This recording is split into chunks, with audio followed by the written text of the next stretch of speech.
कहते हैं English is a very funny language, तो मैं आपसे पूछना चाहता हूँ भावना कि वेन और वेन में क्या फर्क है? ये कैसा सवाल है हमें, दोनों ही एक ही शब्द है। VAIN यानी व्यर्थ। India did very well in first 10 matches but the effort went in when in the finals. और VEIN मतलब नसें। और नसों का तो बहुत अहम रोल होता है हमारी बॉडी में, और नसों पर ही आज हम बात करने वाले हैं कि नसों की सेहत को कैसे बनाए रखा जा सकता है। इस पर हमारे साथ खास डॉक्टर्स मौजूद हैं। आइए उनका स्वागत करते हैं। हमारे साथ हैं डॉक्टर अनीता धर, आपका स्वागत है हमारे कार्यक्रम में। आप हैं प्रोफेसर जनरल सर्जरी एम्स। साथ ही वेलकम करना चाहेंगे डॉक्टर पवनेंद्र लाल का। नमस्कार, director professor head surgery, Maulana Azad medical college and लोक नायक हॉस्पिटल से। डॉक्टर पवनेंद्र, आपसे शुरू करेंगे। वेन्स तो नसें हुई, वेरिकोज वेन्स क्या है? तो जैसा कि आपने वीडियो क्लिप में दिखाया कि हमारे जो ब्लड है पैरों में वो जाता तो आर्टरीज से है, लेकिन वापस वेन्स के थ्रू आता है। अच्छा। और वेन्स दो स्तर में लेयर्स में होती हैं। एक डीप होती हैं जो बिल्कुल लेग के अंदर होती हैं, और एक त्वचा स्किन के नीचे होती हैं। तो वेरिकोज वेन्स वो तकलीफ है जिसमें जो त्वचा के नीचे वाली जो वेन्स हैं वो बड़ी हो जाती हैं, लंबी हो जाती हैं और डायलेटेड होके टेढ़ी मेढ़ी हो जाती हैं, क्योंकि जब लंबी हो जाएगी तो सीधी नहीं रहेगी, थोड़ा सा टेढ़ा कोर्स चलेगा उसका, तो इनको हम वेरिकोज वेन्स कहते हैं। ओके डॉक्टर अनीता, वेन्स तो हमारी बॉडी में बहुत जगह दिखती हैं, हमारे फेस पर भी हैं, हाथ पर भी हैं, और कुछ लोग इसको ब्यूटी सिंबल भी मानते हैं। तो क्या सारी वो जो वेन्स हमें विजिबल हैं वो टेंशन का विषय हो सकती है? नहीं। ये आपने बहुत अच्छा सवाल पूछा, बिकॉज जब हम क्लिनिक अपने ओपीडी में बैठे होते हैं, कई सारे पेशेंट्स आते हैं हमारे पास, डॉक्टर साहब ये वेन दिख रही है, ये भी दिख रही है, ये भी दिख रही है। गॉड ने बनाया हुआ है हमें एक पर्टिकुलर स्ट्रक्चर के साथ। सब लोगों का अपना अपना एक फैट कंटेंट होता है। कई लोगों की छुपी रहती हैं ये वेन्स, स्किन के थोड़ा और डीप चली जाती हैं बिकॉज एक फैट लेयर आ जाती है एक्स्ट्रा। कई लोगों का थिन होता है, फैट कम होता है, उनकी नॉर्मल वेन जो है वो भी दिखने लगती हैं। स्ट्रेट नॉर्मल साइज जो ज्यादा उठी नहीं हो, वो normal part of the body है। लेकिन वेरिकोस वेन्स में बहुत उठ जाती हैं, डायलेट हो जाती हैं, फैल जाती हैं और स्नेक की तरह बिल्कुल। तो क्योंकि हमने ऐसे हो बुनियादी तौर पे जान लिया वेरिकोज वेन्स क्या है, तो यदि इस विषय पर आप भी डॉक्टर अनीता, डॉक्टर पवनेंद्र लाल से कोई सवाल करना चाहें तो हमारे स्टूडियोज का नंबर नोट करें। हमारे स्टूडियो का नंबर है 011 दिल्ली का STD code 23097532। 011 is our code and number is 23097532। Doctor साहब, ये वेरिकोज वेन्स को अगर हम एक बीमारी कहें तो क्या ये कोई जेंडर स्पेसिफिक है, पुरुष महिला में, कोई एज ग्रुप किसी को हो सकती है? नहीं, ऐसा नहीं है अमित जी। बेसिकली ये एक हमारी बनावट का चैलेंज है, क्योंकि आप देखिए कि ब्लड जो पैरों में जा रहा है वो जा तो हार्ट के पंप से रहा है, ठीक है, लेकिन कभी किसी ने सोचने की कोशिश नहीं करी होगी कि वापस कैसे आ रहा है। Anti gravity. तो बनावट ऐसी हुई है कि हमारी जो वेन्स होती हैं पैर की, उसमें डीप लेयर वाली और सुपरफिशियल लेयर वाली वेन्स में वेल्व्स होते हैं। तो किसी किसी में वेल्व्स वो खराब हो जाते हैं, कुछ किसी किसी में पैदाइशी थोड़ी सी नसों में कमजोरी रहती है, लेकिन ज्यादातर वेरिकोज वेन्स हमारे व्यवसाय से जुड़ा हुआ है। तो जो लोग ज्यादा खड़े रहते हैं, टीचर, पुलिसमैन, ट्रैफिक पुलिसमैन, एक जगह पे खड़े हुए, कई तो दुकानदार, बिल्कुल दुकानदार एक जगह खड़े हुए, हेयर ड्रेसर्स एंड स्टाइलिस्ट्स वो भी एक जगह खड़े हुए हैं। कई ऐसे हजारों व्यवसाय हैं जहां पर खड़े रहते हैं, और हम भी शल्य चिकित्सक भी जहां OT में खड़े रहते हैं, हम भी इसके शिकार बन सकते हैं। एक कॉलर हमारे साथ जुड़ गए हैं छत्तीसगढ़ से। हेलो जी, नमस्कार गुरजोत जी, अपना सवाल पूछिए। जी, दूरदर्शन देख रहे सभी दर्शकों को मेरा नमस्कार। मेरा सवाल है कि वेरिकोस वेन और जिम में हम एक्सरसाइज करते हैं उसमें भी नसें हमारी फूल जाती है, तो वो नसें थोड़ी अट्रैक्टिव लगती है, तो वो उसकी क्या लिमिट है? कहीं वो कुछ गलत सिग्नल तो नहीं है? जी डॉक्टर साहब, एक्सरसाइज करने से हम सबको ये जानकारी है कि ब्लड सर्कुलेशन बढ़ जाता है, खून का दबाव जो है वो बढ़ जाता है, हार्ट बीट करना ज़्यादा शुरू हो जाता है। मतलब at the end of exercise, जो एक्सरसाइज हम ख़त्म कर लेते हैं, धड़कन तेज़ होती है। दैट मीन्स ज़्यादा ब्लड जाता है पेरिफेरी में, लेग्स में, आर्म्स में, और उन ब्लड को वापस भी आना होता है, सो वेन्स काफ़ी फूल जाती हैं उस टाइम, और जब आप रेस्ट करते हैं वो अपने नॉर्मल लेवल पे आ जाते हैं।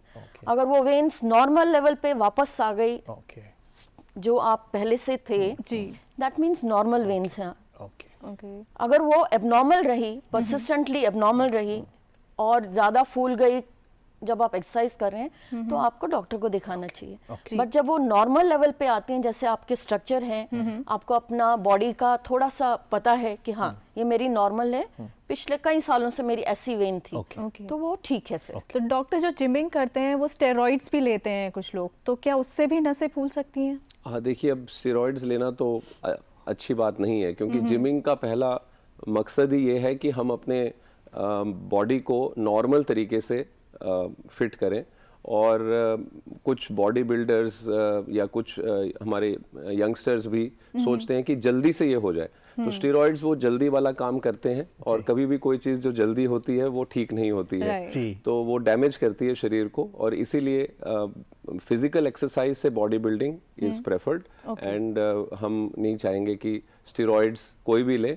आप देखिए गेम्स में, सारी इंटरनेशनल गेम्स में स्टेरॉइड लेवल्स के लिए टेस्ट होता है, और कहीं भी अगर वो पाया गया शरीर में तो वो डिस्क्वालीफाई हो जाता है, और अब तो बहुत बड़े स्केल पे डिस्क्वालीफाई हो जाता है। तो बिल्कुल भी स्टेरॉइड्स का उपयोग नहीं लेना चाहिए। मैं कहने लगा था जल्दी से कॉल ले लेते हैं, अब नहीं कहूंगा। डॉक्टर साहब, निशा है दिल्ली से।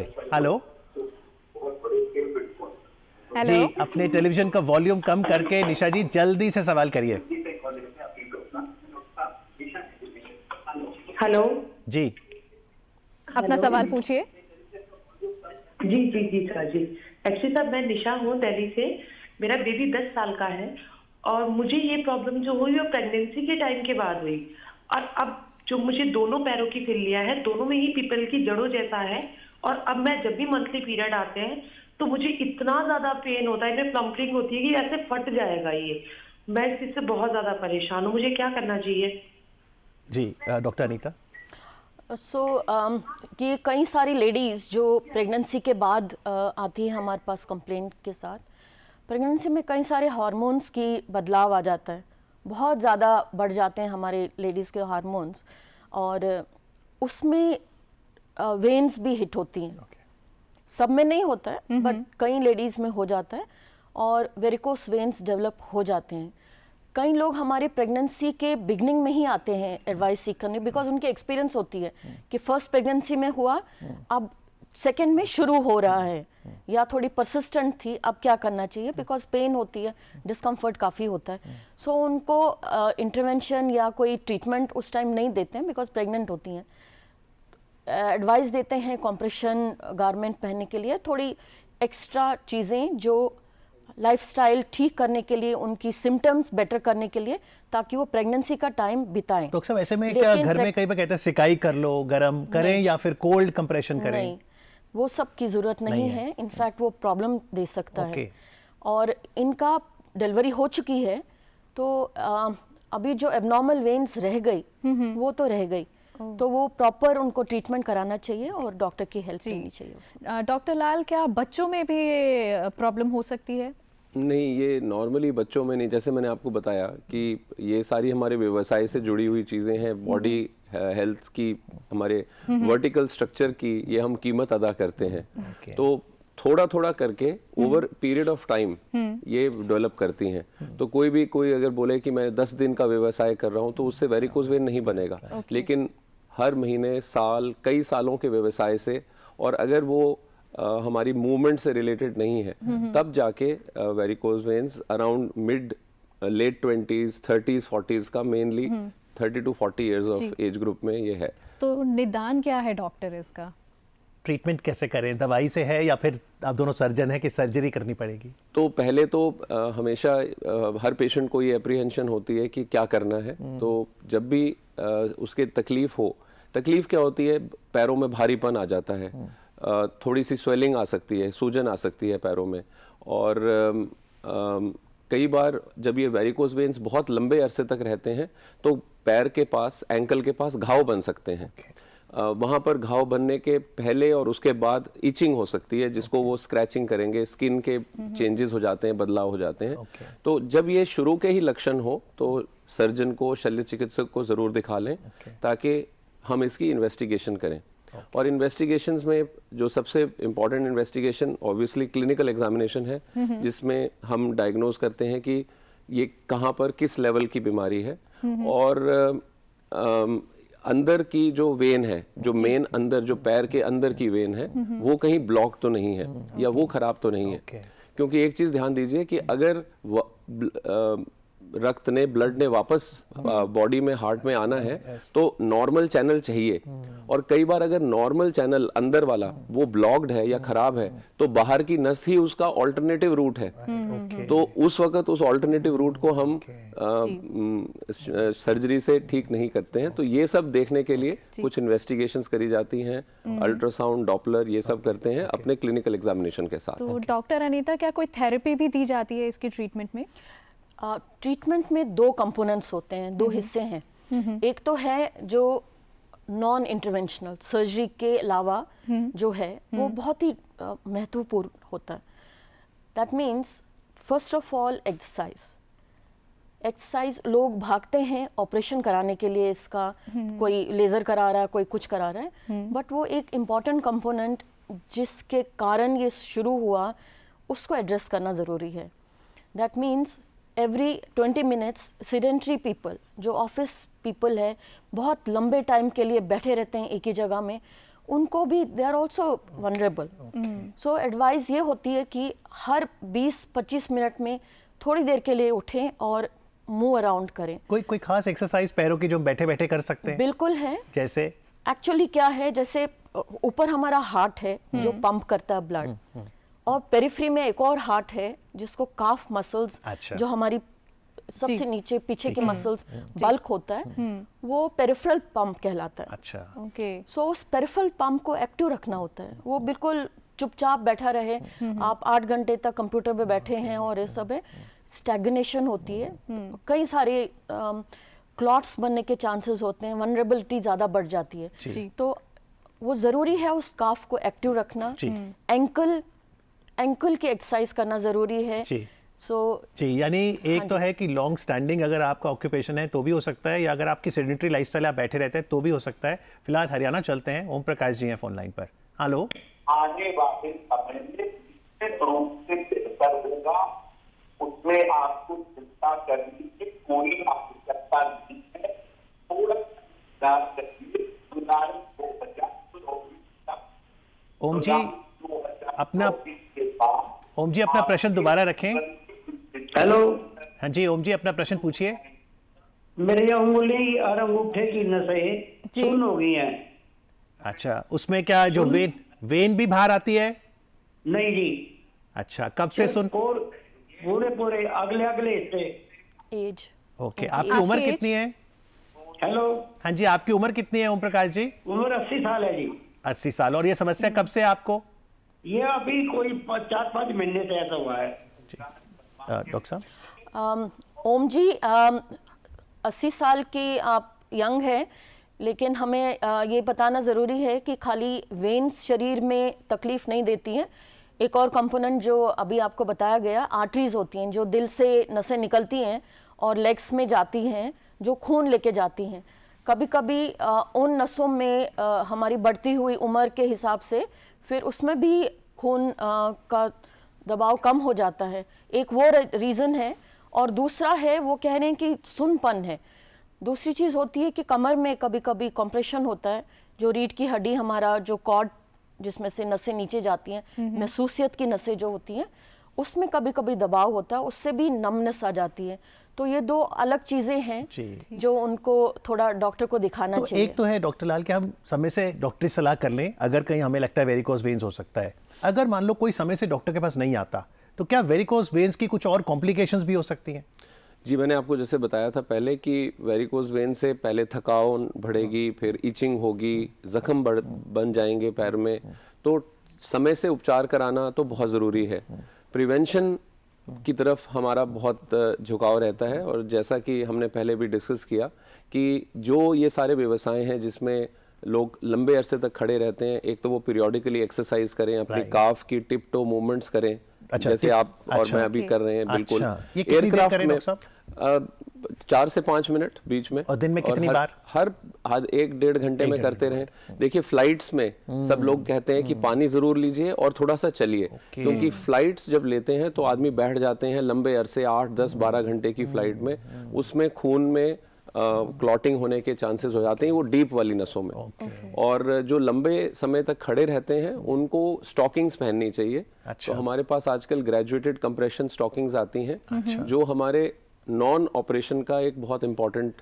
तो ये स्टॉकिंग सॉक्स की तरह? बिल्कुल सॉक्स की तरह। नीज तक आती है? नीज तक, अपर थाइज तक भी आ जाती है, डिपेंडिंग कि हमारा किस लेवल तक प्रॉब्लम है। बिल्कुल ऊपर जब जांग तक होती है तो गार्टर बेल्ट के साथ उसको पकड़ते हैं। लेकिन ये डॉक्टरी सलाह पे ही पहने? डॉक्टरी सलाह में पहन सकते हैं, लेकिन जो व्यवसाय कर रहे हैं वो तो अपनी कंप्रेशन स्टॉकिंग्स पहन के अगर करें तो आपको इतना अच्छा लगेगा, क्योंकि ब्लड पूलिंग नहीं हो रही है, तो सारा ब्लड ऊपर जा रहा है, तो थकान बहुत कम हो जाती है।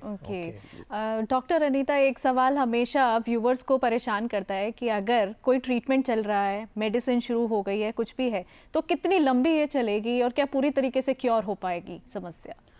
सैडली वेरिकोस वेन्स बिल्कुल जड़ से कभी ख़त्म होता नहीं है, लेकिन काफ़ी हद तक कंट्रोल किया जाता है, और जो वजह है इसकी वो तो हमेशा रहेगी। बहुत मुश्किल होता है जब हम काफ़ी एडवांस एज में आते हैं कि इजी हो जाता है भाई प्रोफेशन चेंज करो, इतना इजी तो होता नहीं है वो कभी।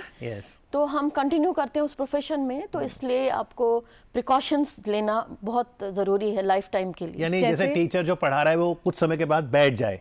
हाँ, थोड़ा सा लाइक बहुत लंबी क्लासेस नहीं होती है, बट वो जैसे डॉक्टर साहब ने बताया स्टॉकिंग्स मिलती हैं और वो हम नॉर्मली भी पहन सकते हैं। लेकिन उसमें खाली एक चीज़ होती है, कॉम्प्रेशन होता है, उसमें एक बार रूल आउट करें कि कोई और रीज़न तो नहीं है, कॉन्ट्राइंडिकेशन तो नहीं है। क्योंकि जैसे अभी ओम जी ने बताया वो 80 इयर्स के हैं, आर्टरीज का कभी डिजीज होती है तो उसमें एक्स्ट्रा कॉम्प्रेशन लगे तो वो थोड़ा सा हानिकारक हो सकता है। सो थोड़ा सा ध्यान। एक और कॉलर हमारे साथ जुड़े हैं। एक कॉलर और।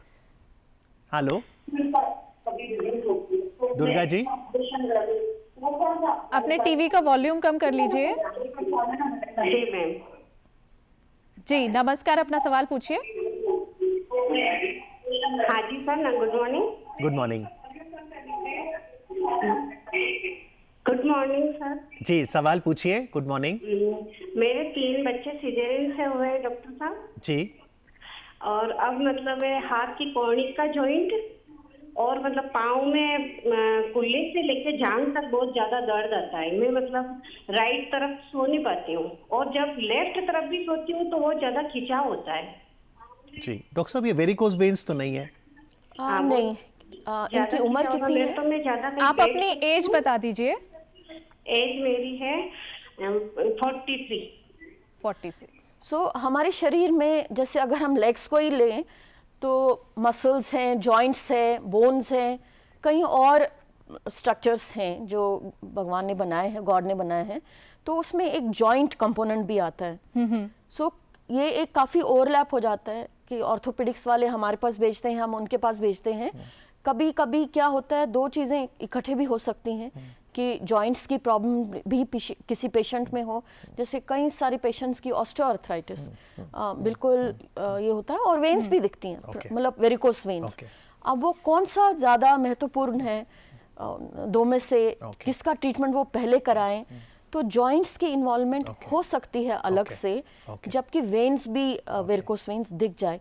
कभी कभी वेरिकोस वेन्स होना वो हानिकारक होता है फॉर जॉइंट्स, तो वो और वर्सन कभी कर सकता है। ये एक बहुत ही एक सिलेक्ट ग्रुप है पेशेंट्स का जो वर्सन हो सकता है। चलते डॉक्टर साहब, ये बहुत रोचक आपने बात बताई। हमने कभी सोचा ही नहीं कि देखिए जनाब, ब्लड नीचे तो जा रहा है ग्रेविटी से, लेकिन वापस कैसे आता होगा। ये तो चमत्कार है जो एक स्ट्रक्चर बना है।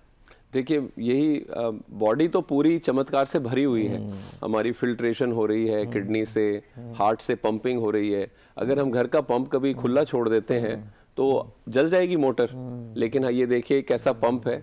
तो उसी तरह से जिस तरह से ये ब्लड को हमारे पैरों में, हाथों में भेजता है, हमारी जो वेन्स हैं वो उससे ब्लड वापस आता है। तो बनावटी वेल्व्स बने हैं और वो वेल्व्स जो हैं वो हमारे पैर की जो वेन में जो ब्लड कॉलम है उसको छोटे छोटे हिस्सों में तोड़ देता है ताकि इकट्ठा प्रेशर ना पड़े। तो जाहिर सी बात है कि अगर वेल्व्स खराब हैं तो नीचे प्रेशर बढ़ जाएगा। दूसरा, अगर हम बैठे रहें तो हमारे काफ पंप नहीं चलेंगे, जैसा मैडम ने पहले बताया, तो काफ पंप उस ब्लड को वापस भेजते हैं। और तीसरा, जो लोग कई बार हमारे जैसे व्यवसाय में खड़े हैं या कई बार प्रोलॉन्ग्ड बेड रेस्ट में हैं, उनको भी क्लॉटिंग, वो अंदर की जो मेन वेन है उसमें ब्लड क्लॉट हो जाता है, तो उसमें फिर ब्लड आने का सिर्फ जो रास्ता है वो ऊपर वाला रह जाता है। तो ये हमारे जीवन का एक पार्ट होना चाहिए कि हम एक एक्टिव एक्सरसाइज करते रहें जिसमें हमारी मूवमेंट बहुत ज़रूरी है। खड़े हुए एक जगह रहना उचित नहीं है। जी, तो उम्मीद करते हैं दैनिक दिनचर्या में हमने जो आपने आज बातें बताई हैं वेन हेल्थ से जुड़ी, उसको हम प्रयोग करेंगे ताकि हमारी बात जो है सार्थक रहे, वेन में ना जाए। डॉक्टर परमिंदर लाल, डॉक्टर अनीता धर, बहुत बहुत आभार आपका। धन्यवाद। Thank you.